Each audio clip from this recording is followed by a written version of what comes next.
Olá, hoje estamos aqui com Etienne Dalcol. Ela é engenheira de software, empreendedora e pesquisadora em linguística computacional. Quem vai entrevistá-la comigo é a professora Maria Cláudia Emer, co-host do Emílias Podcast e coordenadora do projeto Emílias Armação e Bits. Tudo bem, Maria Cláudia? Tudo bem, Adolfo.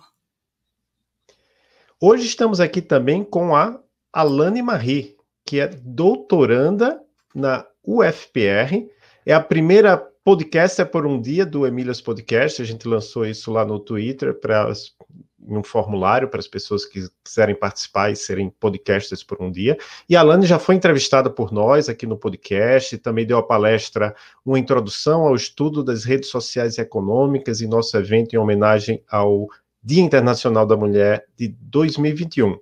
Tudo bem, Alane? Tudo bem, professora Adolfo, professora Maria Cláudia, Etienne, logo o professor vai introduzir ela aí. Obrigada pela oportunidade, aberta às pessoas e também por terem aceitado a minha participação aqui. Foi muito bom ter sido entrevistada e hoje voltar como entrevistadora. Eu agradeço mais uma vez. Obrigado.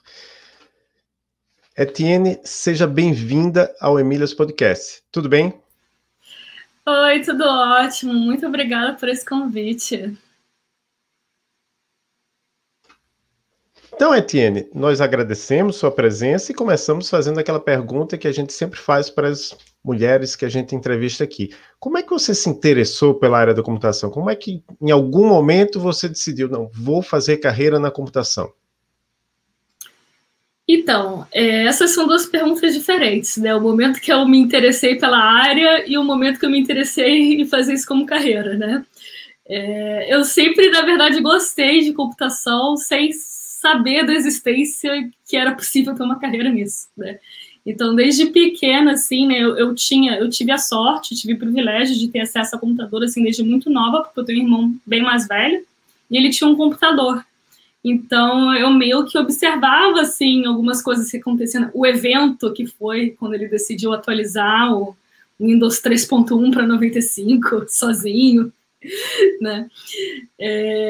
E na adolescência eu gostava de brincar de fazer template para os meus blogs, né? Foi quando eu comecei a fazer meu próprio HTML, né? Vendo os tutoriais na internet e tal. E depois, mais tarde... ainda assim, nesse quesito, assim, brincando com o computador, né? Eu tive um servidor pirata de um jogo online e foi bem divertido e bem interessante, porque eu comecei a programar de verdade, né? Enfim, eu tinha que customizar o jogo, eu tinha que programar as quests, né? E aí que eu tive contato real com programar. Mas eu acabei não indo para essa carreira, assim, né? Na verdade, inicialmente, eu fiz faculdade de música, né? Eu fiz piano na UFRJ. E no 6º período que eu decidi trancar e fazer computação. Porque aí começou a se solidificar essa ideia de seguir isso como carreira, né? Começou a aparecer uns freelas, eu vi que eu ia poder... enfim, fazer dinheiro na área, eu estava gostando de programar, né? Para mim, a música era meio sofrível, assim, né? Tipo, é um processo muito narcisista, nunca tá bom, né? Vou treinar essa peça pelo semestre inteiro para apresentar para uma banca e ficar muito estressada com isso. E na computação era uma recompensa mais rápida, né? Rapidinho eu programava um negócio, já via acontecer na tela, tinha aquele feedback, né, praticamente instantâneo. Então, assim, eu achava bem agradável, né, como atividade. E aí eu decidi trocar. Foi assim.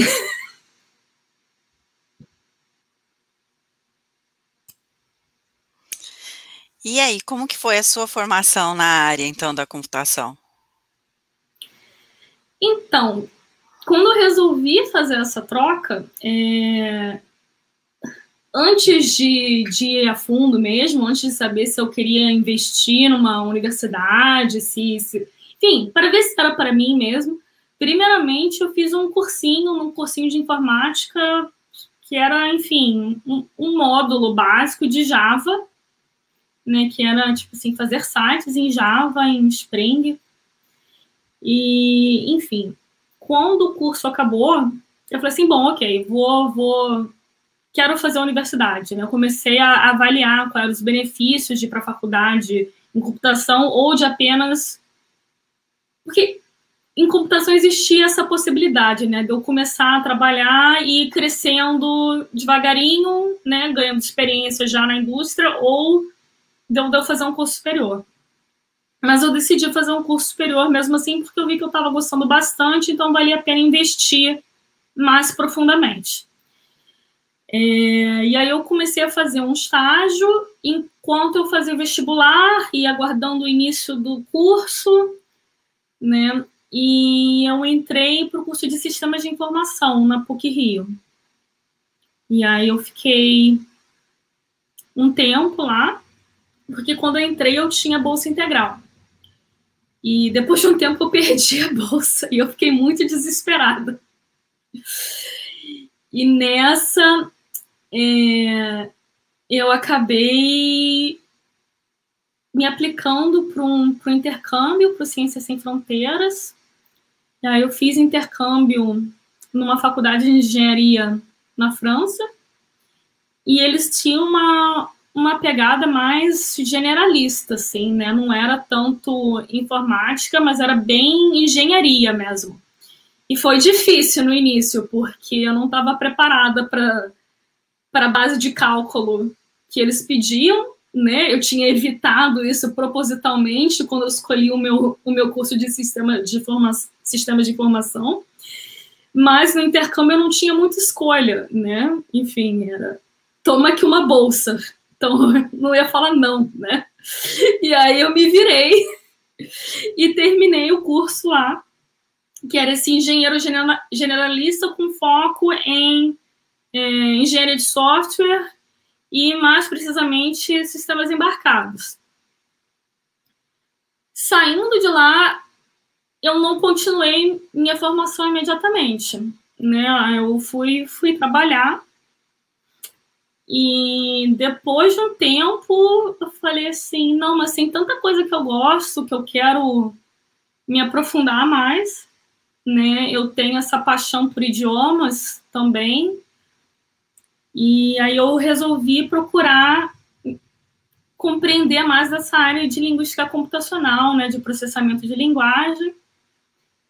E aí, nessa época, eu estava trabalhando aqui em Londres, eu estava trabalhando numa consultoria de software, né, estava fazendo desenvolvimento web. E aí eu tinha um mestrado aqui em meio período, né, então dava para seguir os dois, mais ou menos, né, tive uns problemas ainda, assim, para conciliar emprego e trabalho, mas aí eu entrei no mestrado na Queen Mary University of London em linguística computacional. E eu terminei agora, né? Terminei em outubro do ano passado.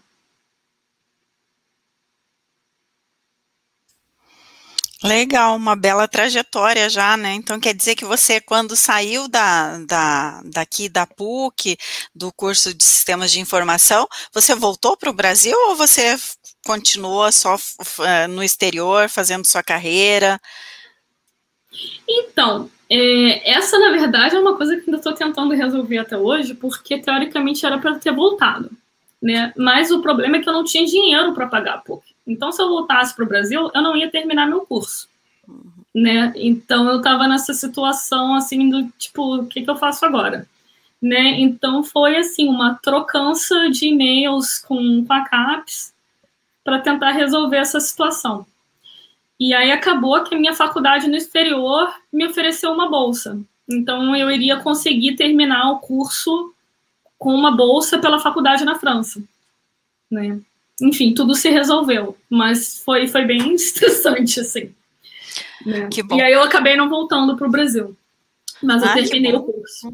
Você terminou o curso, já fez mestrado, né? Então, quer dizer, as coisas foram acontecendo, né? De acordo com o que não estava previsto, não foi planejado, mas foi bom para você pelo jeito, né? Isso que é importante.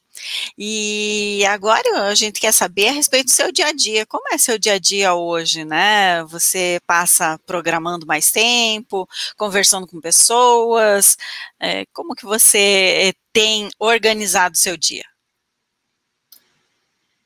Então, hoje em dia eu não passo mais tanto tempo programando quanto eu passava antes, não, para dizer a verdade. Eu ainda programo, ainda é o meu trabalho principal, teoricamente, mas uma grande parte do trabalho não é programando, né?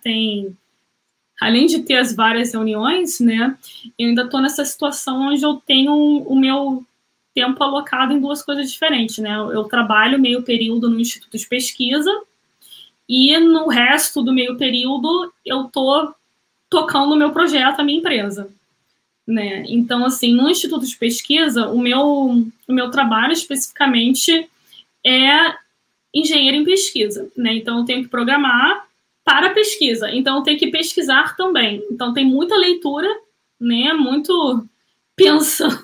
Muita coisa para pensar antes de eu começar a fazer qualquer coisa.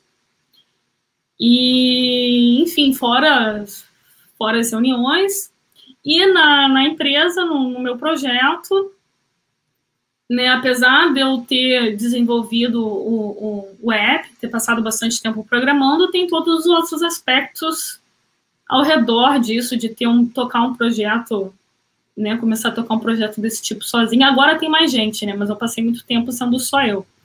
E aí tem todas as questões de marketing, e de escrever blog, post, de, enfim, testar com o usuário, e de escrever documentação, de aprimorar a ideia, de ler bastante coisa, de aprender bastante coisa sobre empreendedorismo, aprender bastante coisa sobre coisas práticas que são bem chatas, mas tem que fazer, do tipo pagar impostos, como registrar, incorporar a empresa, como, enfim, como preencher papel, como fazer, né?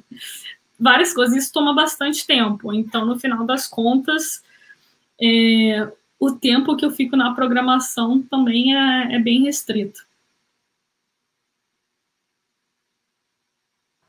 É muito legal isso, tudo que você contou, de ser pesquisadora e dividir teu tempo aí com outras coisas, porque aqui no Brasil, né, devido a toda essa onda que a gente vem vivenciando, principalmente essa onda anti-ciência, né, as pessoas têm uma visão muito estereotipada do pesquisador e principalmente da mulher que é pesquisadora.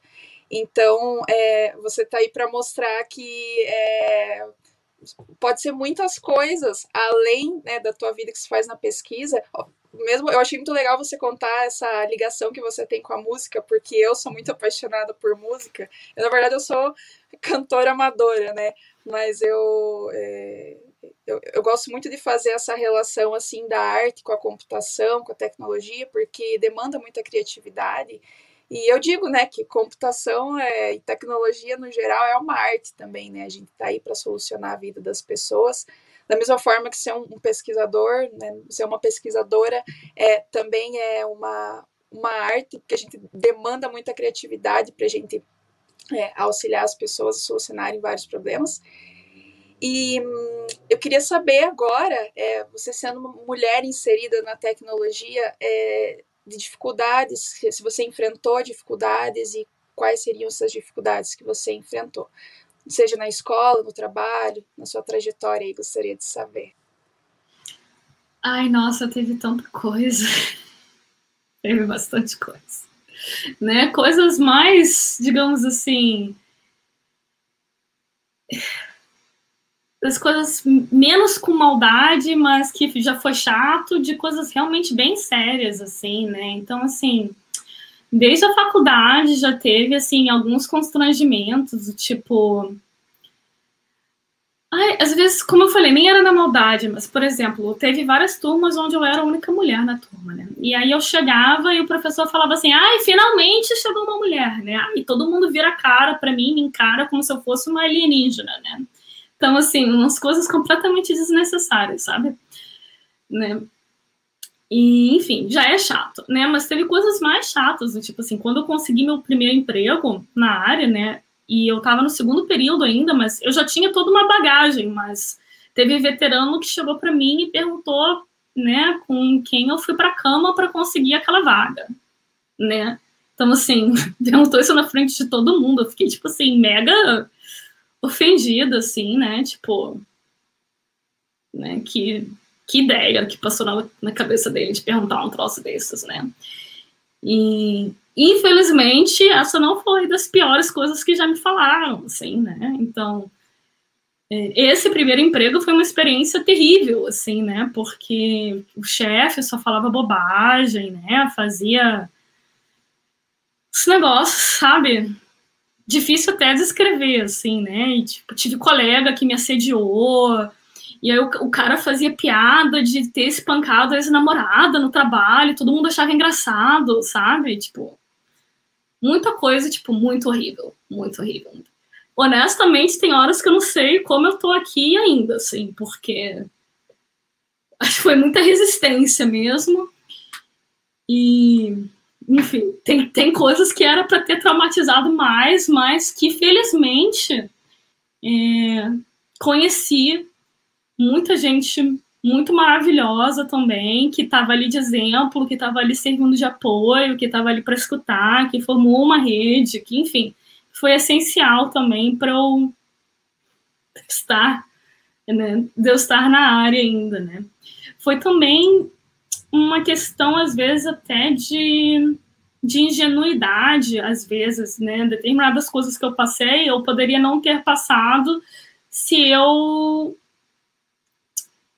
talvez tivesse uma noção de que eu poderia ter simplesmente ido para outro emprego, sabe? Essa noção de carreira, de saber que o mercado está realmente aquecido, de saber que tem oportunidade em outros lugares. Muita coisa eu não precisava ter aturado. Na época, né, eu tive a infelicidade de ter passado por isso no primeiro emprego, justamente. Então, ainda era muito, muito nova ainda para processar esse tipo de coisa, né? Hoje em dia, se alguém fala alguma besteira dessa, eu já dou 3 patadas na cara e, enfim, e me mando, enfim, né? Arrumo outro, né? Eu procuro um ambiente para mim hoje em dia que onde eu não passo mais por esse tipo de questão. Mas também eu vejo que a época é diferente, né, Etienne?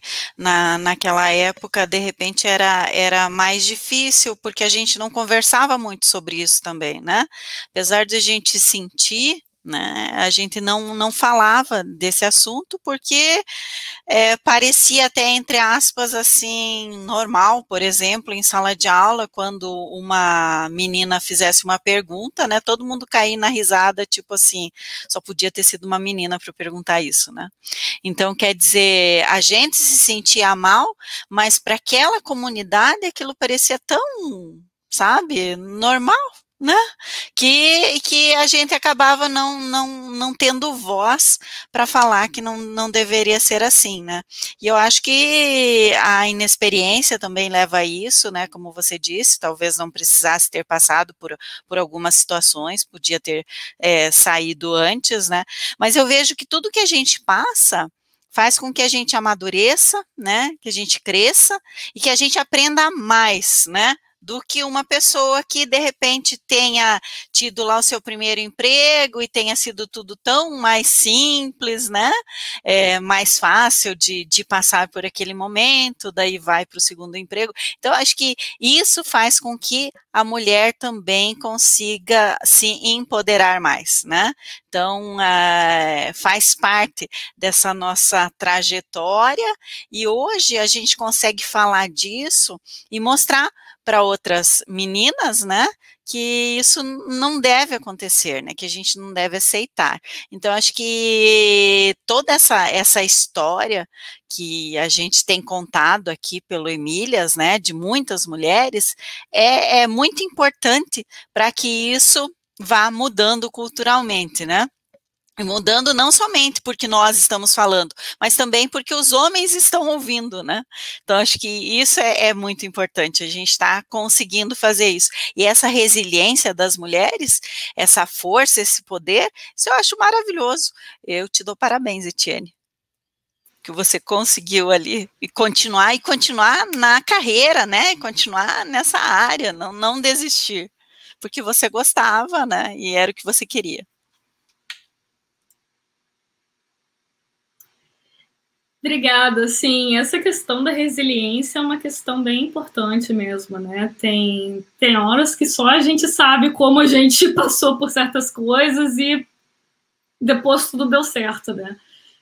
Honestamente, eu preferia não ter tido que ter resiliência para início de conversa, mas, enfim, né, dadas essas questões que você levantou, que realmente são épocas diferentes, não se falava tanto assim, eu acho que falar mais sobre isso, porque apesar de ter sido épocas diferentes, nem todo mundo naquela época era igual. Então, assim, eu tinha professores que eram ativamente combatiam esse tipo de sem noção na faculdade, né? Eu conheci muita gente que estava consciente dos problemas e trabalhando contra isso já naquela época, né? Mas essa questão das conversas, né, da gente levantar isso, de trazer atenção, né? Isso evitaria, por exemplo, aquela minha ingenuidade, né? Se eu tivesse participado de umas conversas desse tipo, né? Alguém poderia ter me avisado, corre, né? Por isso que é muito importante, né, toda essa iniciativa que a gente está conseguindo levar mais adiante por meio das mídias sociais, o Emílias, né, o próprio podcast aqui é uma delas, que a gente está aumentando o alcance dessa fala, está levando exemplos como o seu e de tantas outras mulheres, porque eu acredito muito que a inspiração pelo exemplo é o que faz a gente se fortalecer mais e levar a nossa causa adiante de uma maneira ainda mais ativa, né? Então, eu sou muito grata, assim, a todas essas... A gente justamente ser da tecnologia e usar essa tecnologia que a gente está inserida para levar esse tipo de debate adiante para a sociedade de uma maneira, de um alcance cada vez maior, cada vez mais rápido. Bom, eu estava pesquisando estava olhando, né, sobre todo o seu portfólio, você tem muitas coisas legais, projetos, até capítulo de livro escrito, né, o aplicativo que você desenvolveu, né, que se chama Polygloss, para aprendizagem de idiomas. E, bom, você é pesquisadora também de linguística computacional. Você comentou no início do podcast e também nas suas páginas pessoais, você fala sobre essa sua paixão por idiomas, por viajar, por cultura, enfim. Acredito que isso esteja relacionado à área de pesquisa que que te norteou para seguir, né, nessa área de pesquisa, mas eu queria saber mais de você, brevemente, né, sobre essa área que você atua, a linguística computacional, e como surgiu, assim, especificamente o seu interesse por ela. Então, como eu estava falando, eu gosto muito de aprender idiomas, né? Isso é algo que já me despertava curiosidade há muito tempo, né? Então, não apenas porque eu comecei a aprender inglês por carreira e tal, mas muito antes disso, quando eu era criança, eu já achava, tipo, o máximo, né? Tipo assim, era praticamente, sei lá, uma língua secreta, né? Então, eu queria muito aprender inglês quando eu era pequena ainda, né? Não tive oportunidade de aprender inglês, porque, enfim, as pessoas não costuma ter inglês na escola, né, quando você é muito pequeno, né, e depois meio que tu precisa fazer cursinho e tal, mas era uma coisa que eu queria muito aprender, e mais tarde, quando eu já estava um pouco mais tranquila no inglês, eu comecei a estudar francês, que foi, inclusive, algo que me possibilitou fazer aquele intercâmbio que eu mencionei, né, o meu francês nem era tão bom assim, mas era bom o suficiente para passar, no mínimo, no exame necessário para entrar no intercâmbio. Chegando no intercâmbio, né, uma vez que tu está lá, é muito fácil ficar fluente, né, tu meio que não escapa, né, por causa da imersão. Aí depois eu comecei a aprender alemão também, e aí eu fui parar no estágio em Berlim, e aí eu aprendi mais alemão.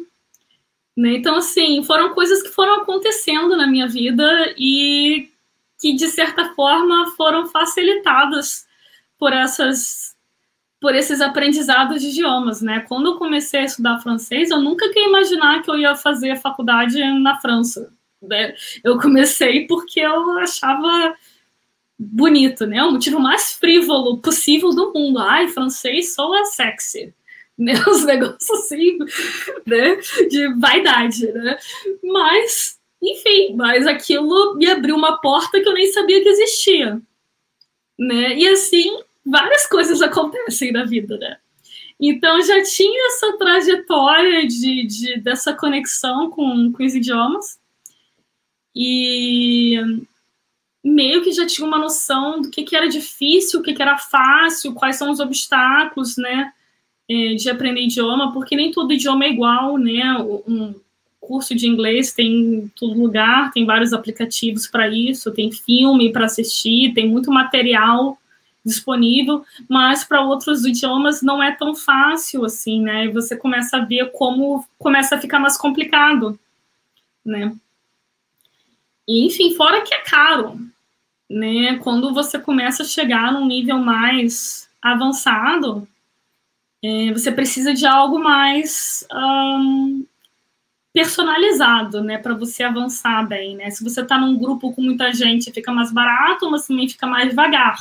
E aí, se você não tem muito tempo, como é que você faz? E aí, se você não tem dinheiro para pagar um professor que vai dar aula particular, como é que você faz?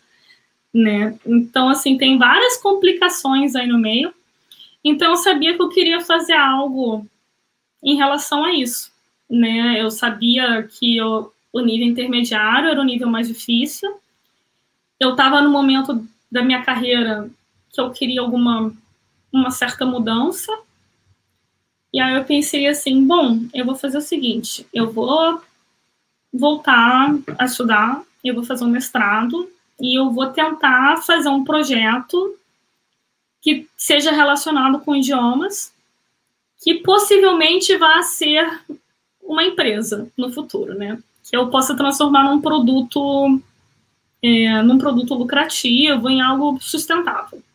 Então, assim, no final do mestrado, ou eu vou ter um diploma e uma empresa, ou só a empresa, ou só o diploma, alguma dessas coisas ia acontecer.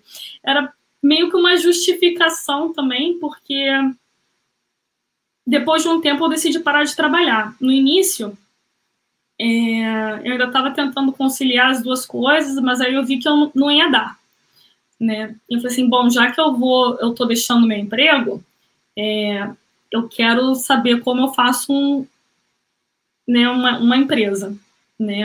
Digamos, eu quero justificar isso da melhor forma possível, né? Então, assim, se eu tivesse mais um diploma de mestrado, isso também não seria prejudicial para a minha carreira, tentar apostar num projeto novo. Então, assim, não ia ser um tempo parada, ia ser um tempo fazendo muita coisa que ia me avançar. E aí eu falei assim, bom, como que eu posso fazer isso? Quais são as coisas que eu preciso aprender? Qual é a área mais interessante para eu trabalhar com esse tipo de coisa?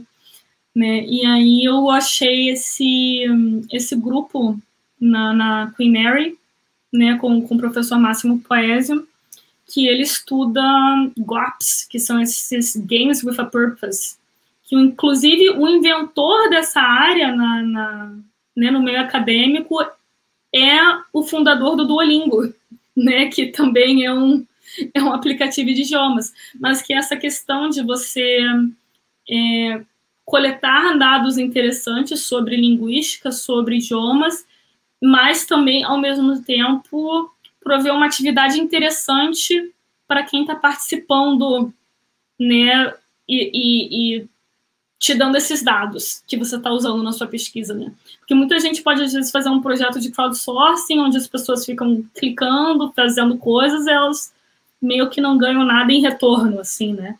Então, a ideia do GWAPS é essa, né? Que existe uma troca, né, maior. Então, esse professor, ele tem esse grupo de pesquisa onde ele trabalha com pesquisas em idioma e com esses jogos com um propósito. Né? Especificamente, ele pesquisa resolução de... Eu não sei o nome desses termos em português, na verdade. Eu estou tentando traduzir meio que ao vivo, né? Enfim, ele trabalha com uma área específica que é resolução de referências, né? Que é resolver a ambiguidade dos pronomes quando você está fazendo um processamento de texto, né? E eu entrei no grupo para contribuir mais com a parte do o que as pessoas ganham em retorno ao participar, né? Então, eu estava interessada nessa questão do aprendizado de idioma e, durante isso, eu estava analisando como as pessoas evoluem o idioma enquanto elas estão aprendendo, né? Então, eu estava analisando os textos que os alunos produzem em determinados períodos de tempo, né? E ver como eles melhoram ao longo do tempo e fazendo isso de forma automática. Muito legal essa área mesmo. E tem com certeza tudo a ver com processamento de linguagem natural, né? Que também tem sido desenvolvido muitas coisas, inclusive por grandes empresas, juntamente com aprendizagem de máquina, com ciência de dados. Então, assim, é uma profissão muito legal, que encoraja muito outras pessoas a irem atrás, né, para saber dessa área, para saber do seu trabalho. E eu baixei o aplicativo para conhecer ele, eu gostei do nome, achei muito legal a referência aí, e o que eu gostei dele é que tem essa interação assim com outras pessoas, que acaba sendo uma experiência bem diferente do que outros aplicativos de aprendizagem de idioma, que a gente tem uma interação muito grande com a IA, né, com a inteligência artificial. Mas eu acredito que, e eu acho que você sabe nesse quesito muito melhor do que eu para falar, que quando a gente tem essa interação com a IA, acaba perdendo essa experiência da cultura, das expressões idiomáticas, de gírias, enfim, todo esse contexto cultural mesmo, né, que uma interação só com a IA não proporciona, e com os humanos ali a gente aprende isso mais forte, assim. Então, gostei bastante da ideia do aplicativo em si, né, tô mexendo nele já. E eu queria saber quais foram os maiores desafios que você enfrentou aí no decorrer do desenvolvimento dele. O maior desafio foi conseguir fazer tudo o que eu queria no escopo de tempo que eu precisava fazer. Né?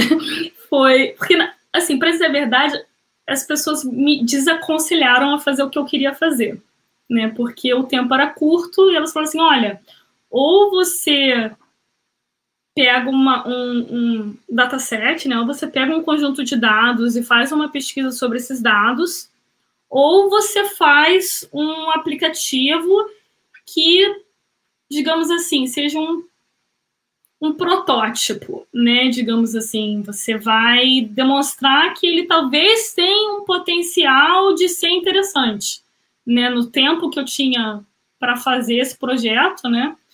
Eles me deram essa escolha, assim. Então, e era uma escolha complicada, né? Porque eu estava fazendo mestrado em pesquisa, então meio que assim, só fazer um aplicativo que talvez tivesse algum potencial, como eu estava queria pesquisar linguística computacional, isso não seria, digamos assim, um projeto muito válido, né? Mas eu insisti, eu falei assim, não, eu quero ter no final algo que me sirva como um produto, então eu quero arriscar fazer tudo, e por sorte eu consegui fazer tudo, mas também porque eu esbarrei numa ideia interessante, assim, né? Essa questão de tu lidar com humanos, um aplicativo, chegar nessa ideia foi um grande obstáculo, né? Porque eu passei muito tempo pensando no que eu ia fazer, porque em determinados mestrados a coisa é um pouquinho mais orientada, né? Você tem o orientador, ele já tem um projeto e ele meio que vai te ajudar a realizar aquele projeto. No meu caso, não, isso não aconteceu. Eu queria fazer o meu negócio e o orientador foi me ajudando onde ele podia, né? Então, assim, esse início foi bem bem difícil, porque eu estava completamente perdida e eu não sabia ainda o que eu queria fazer. Então, chegar no que eu queria fazer demorou bastante, eu precisei passar por, enfim, explorar muita coisa. Foi bem desesperador, porque o tempo estava passando e eu chegando assim, meu Deus, eu não tenho nada, né? Tipo assim, 1 ano de mestrado passou e eu não tenho nada, né? Mas quando rolou também, quando bateu a ideia, eu falei assim, é isso, eu vou fazer isso. Eu não sei, bateu assim uma certeza de que ia ter que ser esse projeto, porque ele tem uma beleza nele, ele tem, eu não sei se foi uma coisa meio egocêntrica, mas eu achei assim, nossa, é uma sacada genial, eu tenho que fazer isso. Porque, como você falou, essa questão da interação com a IA é algo que está sendo muito explorado agora na indústria, em pesquisa de forma geral, né? Até na área de aprendizado de linguagens com suporte da computação e tal, tem esse foco em fazer tudo com IA. E eu não queria fazer isso. Eu queria usar a IA como um suporte. Eu vou usar a IA para avaliar o desempenho dos jogadores. Mas eu não quero que a IA seja a interação. Sabe? A interação é a interação com outros seres humanos. Né? O que por definição, pelo que eu estudei de IA, eu já sabia que a IA não ia ser capaz de fazer algo utilizável. Eu ia ter, se eu insistisse nessa proposta de fazer o aprendizado de idioma com a IA, eu sabia que no final eu não ia ter nada que fosse de fato ensinar o idioma.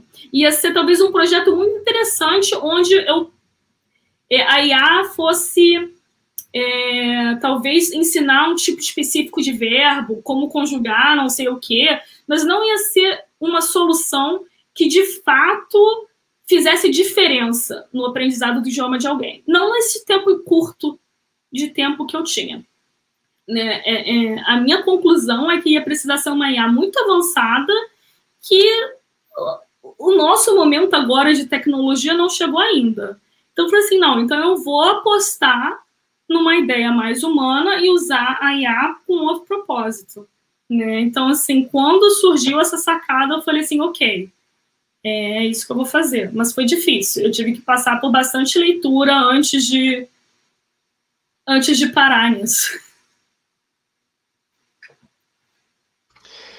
Etienne, uma coisa que eu vi olhando tudo que você já fez, né? Você já fez bastante coisa na sua vida, é que você teve um envolvimento no...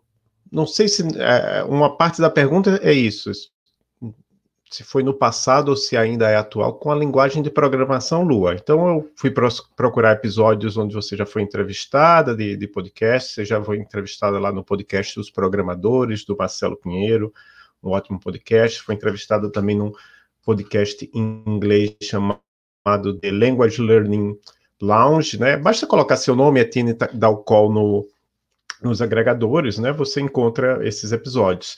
Também foi... Só que aí eu fui ver no YouTube vídeos com você e tem várias palestras suas relacionadas à Lua, e até eu achei num podcast que é um podcast clássico, digamos assim, da comunidade brasileira de desenvolvedores de software, que é o Castalho Podcast, e você teve lá em 2 episódios sobre a linguagem Lua. Então, o que eu queria saber é o que é a linguagem Lua. Explica para o pessoal que está nos ouvindo o que é a linguagem Lua e qual é ou foi seu envolvimento com essa linguagem. Então, Lua é uma linguagem interpretada, então, assim, da mesma família que JavaScript, Python, Ruby, enfim. Né? E ela foi criada no Brasil, né, pelo time do Lab Lua, né, que está inserido na PUC-Rio. Só que eu não sabia que ela era uma linguagem brasileira, na verdade. Eu fui descobrir depois. Eu já tinha usado Lua antes de entrar para a faculdade, porque ela é bem usada em desenvolvimento de jogos. Né? Eu acho que é uma das áreas onde mais se usa Lua. Né? Além de sistemas embarcados também. Lua é uma linguagem bem, assim, presente, porém bem escondida também. Porque é uma linguagem bem simples e com uma performance muito boa, né? Então, geralmente as pessoas vão fazer projetos proprietários em Lua, e não tão open source, acredito, né? E, enfim. E é uma linguagem super usada, que é criada no Brasil, então, assim, eu fiquei bem animada quando eu vi falar pela primeira vez, e eu falei assim, nossa, eu vou aprender porque sim. Para mim era uma questão, assim, de orgulho nacional, não sei, né? E também, na época, como eu estava estudando na PUC, eu pensei assim, bom, o pessoal que criou esse negócio está por aqui, né? Então, assim, vou aproveitar o que tem de bom por aqui, né? Então, vou tentar me envolver, descobrir, participar, ver o que está rolando. E também nessa questão de como a comunidade é, de certa forma, pequena, também tem essa possibilidade de você se destacar mais quando você faz algum projeto útil, né, dentro dessa comunidade. Né? Então, assim, para mim foi bem interessante essa participação. Né? Eu comecei essa participação fazendo projetos open source em Lua, eu comecei a fazer um framework web, né, meio inspirado pelo Ruby on Rails, só que em Lua. E, enfim, não era um projeto, assim, profissa, né, eu era apenas uma estudante aprendendo Lua, mas as pessoas gostaram muito do projeto, as pessoas começaram a contribuir e tal. Hoje em dia eu não mantenho mais, porque, enfim, porque o projeto não é muito usado, não tem muito motivo para a existência do projeto hoje em dia, mas na época ele foi muito interessante, né? E aí eu tive esse projeto, né, desse framework web, e depois eu participei na comunidade mentorando alunos no Google Summer of Code, eu organizei uma conferência, né, eu organizei meetups, né, para a comunidade. Então, assim, eu tive uma participação tanto técnica quanto em termos de comunidade, né, quanto social, enquanto organizadora, né. E, enfim, hoje em dia eu não contribuo mais, né, para a comunidade tanto assim, porque a época que eu contribuía mais era a época que eu era estudante, onde eu não trabalhava 40 horas por semana e depois estava exausta, né? Então, assim, era uma época onde eu tinha mais energia para, enfim, para ir me envolver, para ir dizendo sim para tudo, né? Hoje em dia, infelizmente, eu tenho que me preservar um pouco mais e falando não por um monte de coisa, senão eu enlouqueço, né? Então, eu acabei nessa tendo que parar de fazer várias coisas que eu gostaria de continuar fazendo, mas que eu apenas não tenho mais capacidade, eu não tenho mais banda, né, para realizar. Né? Se eu pudesse, eu gostaria de continuar contribuindo, porque, enfim, eu gosto, né, de oferecer algo de bom para uma comunidade que também me ensinou bastante coisa, né? Certo, e aí a gente vê, né, que você também acabou participando ou criando uma comunidade pro Lua, né, que fosse de mulheres. Então, a gente quer saber se você hoje participa de algum grupo de apoio para mulheres na computação ou não. Então, hoje em dia, eu não toco mais nenhum desses grupos, né? Eu não sou mais responsável por nenhum grupo desses, pelos motivos que eu acabei de falar, né? Por falta de tempo. Mas eu participo, sim, de alguns grupos. Tem um grupo no Slack, que é o Women in Technology, que ele é um grupo internacional, que eu gosto bastante. Das discussões que acontecem lá são muito boas. Eu aprendi muito com as pessoas lá. Então, assim, eu gosto sempre de ter pelo menos algum contato, mesmo que eu não esteja acompanhando sempre, porque é uma rede de apoio, sabe? Quando eu passo por alguma dúvida, passo por alguma dificuldade, quando eu tô precisando desabafar, quando eu tô precisando xingar meio mundo, né? Eu sei que lá vai ter alguém para compartilhar as dores comigo, assim, né? E isso é muito bom, porque isso me tira, assim, de um certo isolamento, né? Então, é sempre útil, sempre muito necessário. Então, assim, é bom, é ótimo fazer parte dessas redes, mesmo que eu não esteja sempre presente. É bom, sim. E aproveitando o gancho aí, né, falando sobre comunidade, sobre mulheres, sobre ser uma mulher na tecnologia, queria saber de você de inspirações de mulheres inseridas nessa área, ou não necessariamente nessa área, mas mulheres que te inspiraram aí ao longo da sua vida. Então,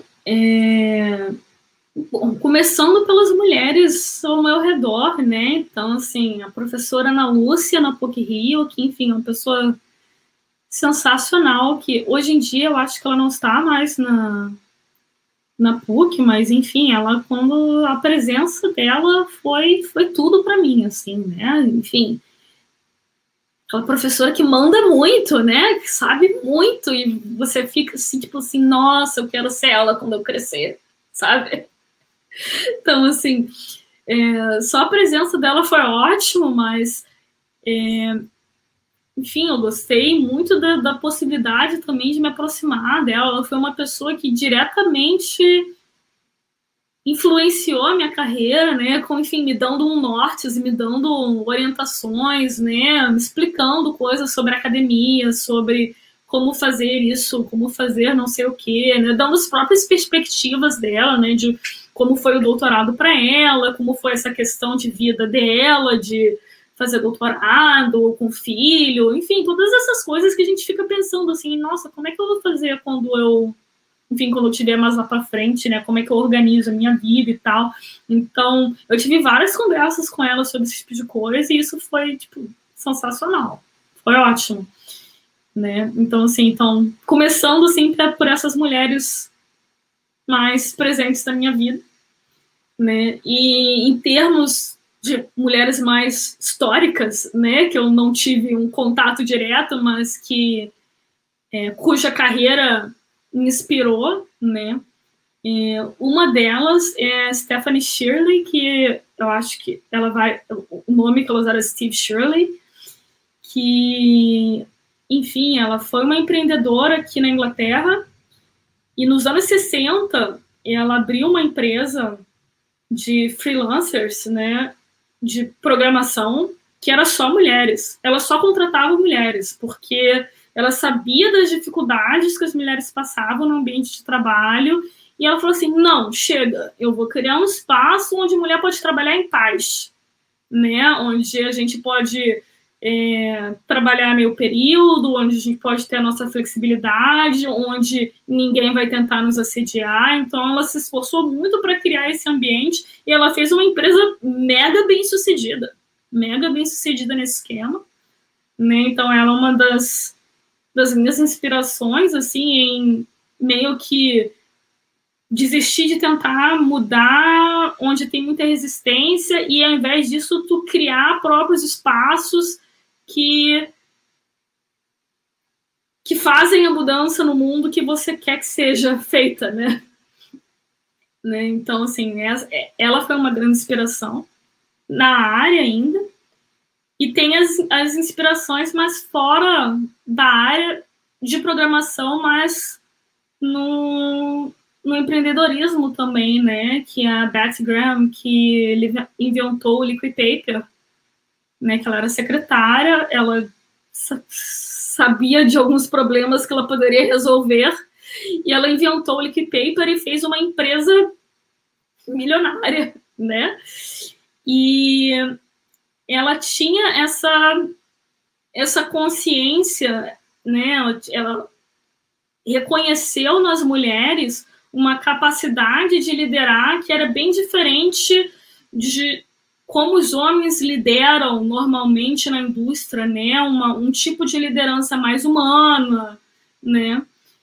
E, enfim, ela foi super pioneira na questão de liderança descentralizada. Então, assim, a empresa dela teve vários marcos importantes em termos de estrutura, né? E ela, enfim, provou que é possível ser bem-sucedido, né, tendo muita autonomia no teu ambiente de trabalho. Então, isso é ótimo, né? E, enfim, por isso que ela é uma das minhas grandes inspirações também, porque eu sou muito chegada nessa questão de autonomia. Certo. E o que você diria para mulheres que estejam querendo mudar de carreira, ou então para as meninas que vão adentrar a uma carreira, né, que querem algo relacionado com a computação?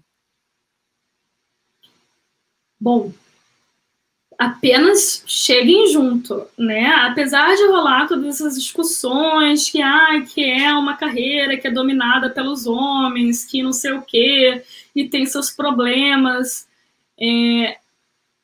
Apesar desses pesares, eu gosto bastante de refletir também na questão do mercado de trabalho de forma geral, né? Que é o fato de que não tá bom em lugar nenhum, né? E tá sobrando vaga, paga bem, dá para trabalhar remoto, meio período, tempo integral, no Brasil, no Canadá, no Japão, onde você quiser, dá muita liberdade, né, em termos de tempo, dá para abrir teu próprio negócio depois, porque hoje em dia toda empresa é uma empresa de tecnologia, né? Então, se você for querer criar teu próprio negócio depois, tu conseguir um programador para fazer algo para você, algo que sai muito caro. Então, se você já puder fazer isso, tu já adianta, né, uma grande parte, digamos assim, do investimento inicial que precisaria para abrir um negócio. Então, assim, eu acho uma excelente ideia seguir na área de computação em termos de carreira, porque tu consegue criar o teu próprio espaço se você quiser.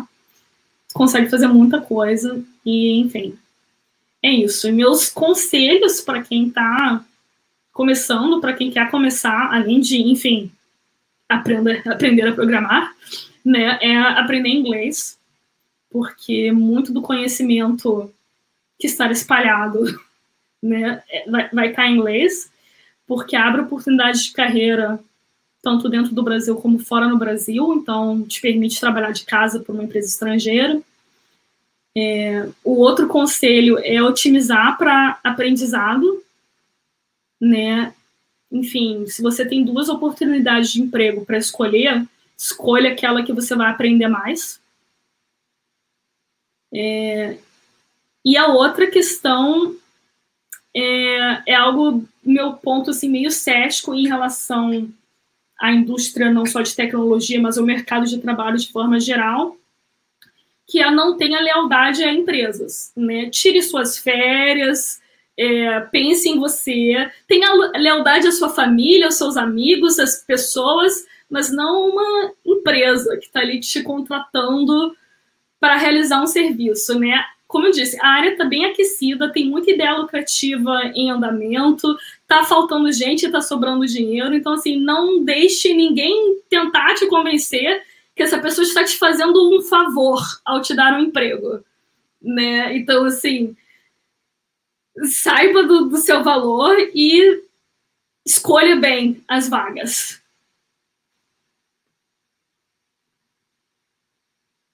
Essa dica que você deu, né, sobre o idioma, não foi apenas uma dica, mas foi o teu projeto, você fez a mudança, né, a mudança que você queria, você já fez com essa iniciativa de levar os idiomas de uma maneira mais acessível às pessoas, e isso é muito, muito, muito fantástico mesmo.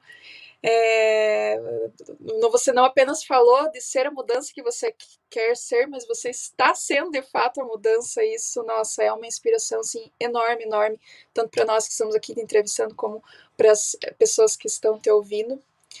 E, bom, ainda nesse ponto aí, inspirações, estamos aqui no momento indicações, né, do nosso podcast, que é a hora que você pode falar aí de se existem livros, filmes, séries, podcasts, quadrinhos, etc., não necessariamente da área de computação e tecnologia, que você indicaria, que te inspiraram, que você acredita que podem inspirar as pessoas que estão nos ouvindo agora? Então, a maioria fora da área.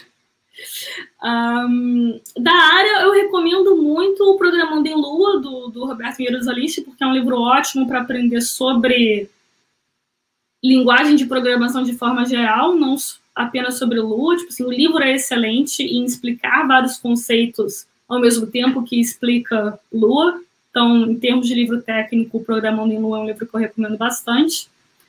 Mas, fora da área,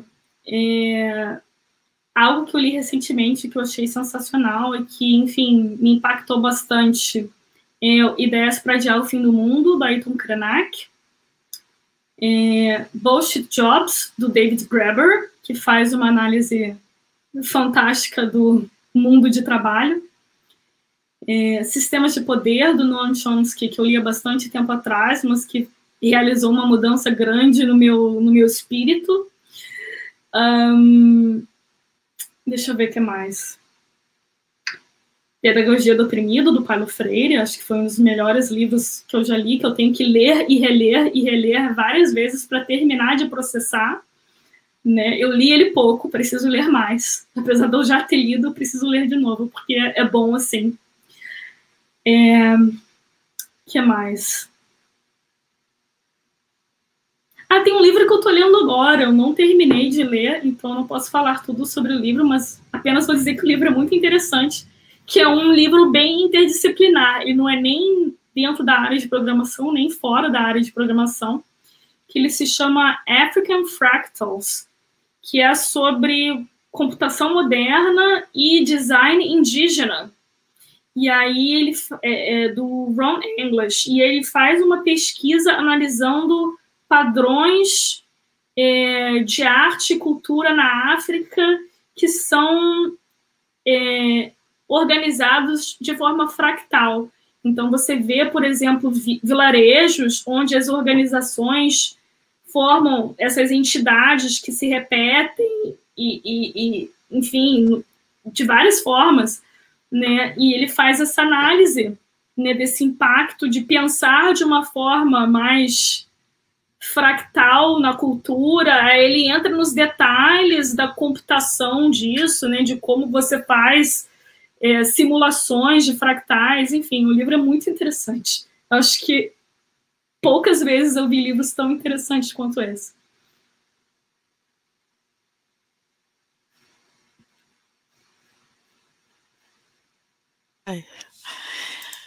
Então, a gente quer saber se você tem algo que você gostaria de dizer que não tenha sido abordado aqui durante a nossa conversa. Olha, eu acho que eu abordei praticamente tudo que eu queria abordar. Então, vou só aproveitar esse momento para fazer um merchan, que venham lá no site do Polygloss, que é polygloss.app, né? Deem uma olhada no aplicativo, deem feedback, baixem, enfim, deem uma jogada e digam o que vocês acharam, né? O projeto ainda está bastante em fase inicial, apesar de já estar jogável, então, assim, me beneficiaria bastante ter o feedback, né, do pessoal que está interessado em aprender idiomas.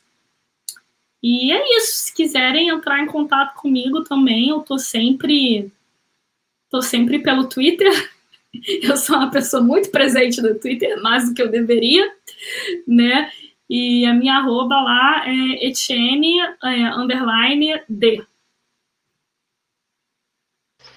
Ok, então você já respondeu a próxima pergunta, que é onde te encontrar.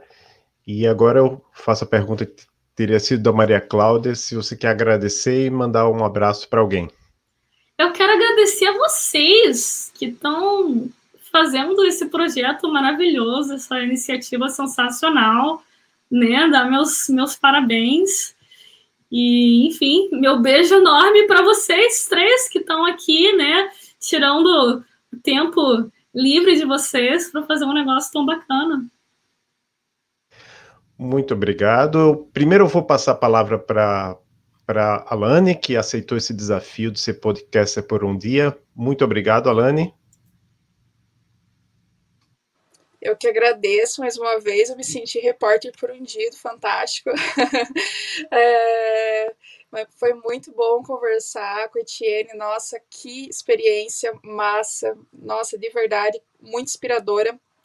Eu pretendo ainda um dia ter minha experiência fora do Brasil, ainda não deu certo, mas eu tenho fé que vai dar, logo que passar essa turbulência que a gente está vivendo aí. E queria mais uma vez agradecer vocês também pela oportunidade aí de ser podcaster por um dia. Reforço, faço as palavras da Etienne, as minhas palavras também. É uma iniciativa divisora de águas, na minha vida, inclusive, porque desde que eu fui entrevistada aproximadamente um ano atrás, nossa, muita coisa mudou, muita coisa boa aconteceu. Então, assim, é um projeto incrível. Muito, muito, muito obrigada pela oportunidade de estar aqui entrevistando pessoas incríveis, entrevistando a Etienne e estando aqui junto com vocês, professores inspiradores para muitas pessoas. Obrigado. Eu passo a palavra agora para Maria Cláudia para agradecer a Etienne. Então, eu também agradeço, Etienne, que você tenha aceitado o nosso convite, né, de participar desse podcast. Acho que a sua experiência realmente é muito importante de ser contada, né, há alguns detalhes que você contou aí, que acho que pode ajudar muitas das nossas meninas na hora que elas resolvem ingressar nessa carreira, né, na área de computação. E eu também quero agradecer a Alane, né, que tem participado, aí, quando a gente faz algumas chamadas, ela sempre diz, eu tô aqui, né, eu quero participar, e eu acho que isso é muito importante, né, e vejo que essas participações também trazem um crescimento para o grupo, né, ver que tem alguém que está ali também seguindo o grupo, né, atento ao que a gente tem feito, e então acho que isso é muito importante para nós também, certo? Vocês todas que nós temos entrevistado são todas muito inspiradoras para a gente, né, para que a gente dê continuidade a esse trabalho. Obrigada. Então, obrigado às pessoas que nos escutam e até o próximo episódio.